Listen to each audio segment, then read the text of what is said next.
including our core collectors and analysts, have spent decades searching for every loose thread. From the determination of a particular intelligence requirement to that piece of intelligence being collected in the field by a military or interagency case officer, to the rigorous analysis that goes into reporting on that finding, those team members spend their careers answering the incredibly important questions that we must attempt to answer before, during, and after operations. They live in the enemy's mind. Normally located behind the green door or behind the vault door in dark, windowless rooms across the world, 24 hours a day, 7 days a week, 365 days a year, our world-class intel members from DIA, our service intelligence components, NSA, NGA, CIA, NRO, and in the case of the operations that I've just described, the Office of Naval Intelligence, all work tirelessly to sift through the mountains of collected information using tools, tactics, techniques, and procedures that I'm not going to discuss today. The sun never sets on these world-class professionals, and their goal is every minute of every day to be on the account. And they know the enemy. They know their combat capability, their weapons, their industrial and economic systems, and they know their leaders' pattern of life, where they go, what they think, and what they do. Thanks to their work, we know Iran, and it is an incredible work that they do. Again, none of our operations that we've conducted during my time in this job could have been done without the service of these intelligence professionals.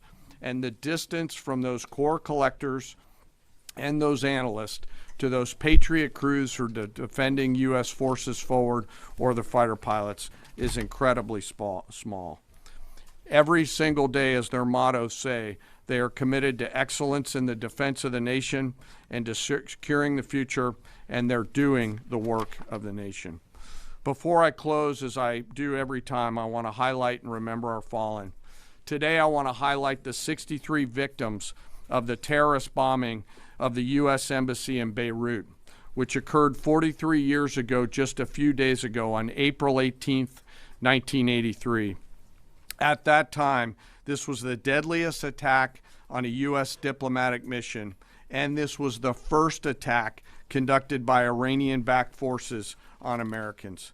The suicide bomber detonated a vehicle-borne improvised explosive device out in front of the embassy, killing 63 innocent people, including 32 Lebanese, 14 visitors, and 17 Americans. And among those lost, members of the Joint Force to include 3 Army soldiers and 1 United States Marine. We remember their names: Sergeant First Class Richard Twine, Staff Sergeant Ben Maxwell, Staff Sergeant Mark Salazar, and United States Marine Corporal Vincent McMahon. Today we remember them. We carry on their memory and the memory of all our fallen, and remain grateful for their sacrifice and that of their families, who continue to show us what courage looks like. As we continue to press forward and maintain these operations, the Secretary, the Joint Chiefs of Staff, and I are deeply humbled by the spirit, tenacity, and commitment and grit of the 2.8 million members of our Joint Force. The Secretary and I thank every member of the Joint Force engaged in this operation, every warrior who remains deployed or who is supporting from here at home. Thank you to, and thank you to your families. Sir, I'll turn it back over to you. Thank you, Mr. Chairman. We'll take a few questions. Thank you. In your estimation, have there been increased or decreased instances of Iranian vessels either approaching or trying to breach the blockade the longer it is in effect? And another question about the mine threat. Has the mine threat been neutralized enough to facilitate freer flow in the straits? Well, to the second question, first of all, we are seeing vessels transiting. There are paths that are open. And part of what the president is threatening is ensuring if there's attempts to recklessly and irresponsibly lay more mines, we're going to deal with that. It's a violation of the ceasefire. So transit is occurring, much more limited than anybody would like to see, and with more risk than people would like to see. But that's because Iran is doing irresponsible things with small fast boats, crafts, like I said, with weapons on them. These are commercial ships, in some cases cruise ships that came through being threatened by these. So as far as breaching the blockade, it's been a pretty consistent. There were a number of ships at the beginning. Then you had the interdiction that the chairman described, where we took out the engine room and disabled that ship. I think that sent a very clear sign that this is not a fake blockade. This is a real, full blockade. We'll use up to and including lethal force if necessary. And that stopped, and other ships have taken note of that. So any ships that have attempted, there's been levels of escalation, but none that far, and they've turned around. Absolutely. Yes. Good morning, Mr. Secretary, Mr. Chairman. David Zier, Real America's Voice. To follow up on Alexandra's question, how big are these mine-laying boats? Can they be achieved from fast boats? And I wanted to follow up my last week question about as jet fuel stocks in Europe reportedly are only about 6 weeks left. They get most of the jet fuel from the Gulf. Have any European countries reached out to assist in cordoning off the strait and participating in escorts? I know there's a lot of talks.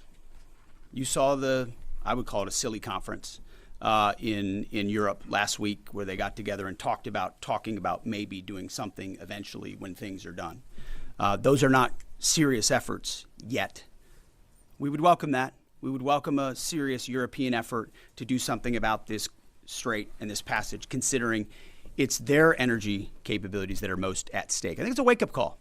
It's a wake-up call for countries around the world. Either you have capabilities or you don't. Otherwise, you're at the behest of a country like Iran, and the only country that can do something about it is the United States military. Do you want to talk about the mines and the small crafts? They have a variety of smaller Boston whaler-sized boats. We have forces up there deterring and preventing them from continuing to do that, and we'll continue to do so pursuant to the orders of the Secretary and the President. But reckless mining like that is a violation of the unwise ceasefire, to do that, and very unwise to do.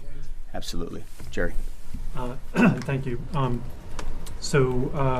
Pope Leo has made some strident comments about the war in Iran, and the U.S. Conference of Catholic Bishops recently put out a statement suggesting that the war does not fit the requirements of just war theory. And I wondered if the Pentagon had thought about this war against the terrorist regime in Iran in terms of the framework of a just war, and if either one of you could talk about that. And then just my second question would be, the Pentagon recently, this week, gave well-deserved award upgrades to the members of Gulf Company 2-1 Marines who served at HKIA and Abbey Gate during the withdrawal and evacuation. I wonder if you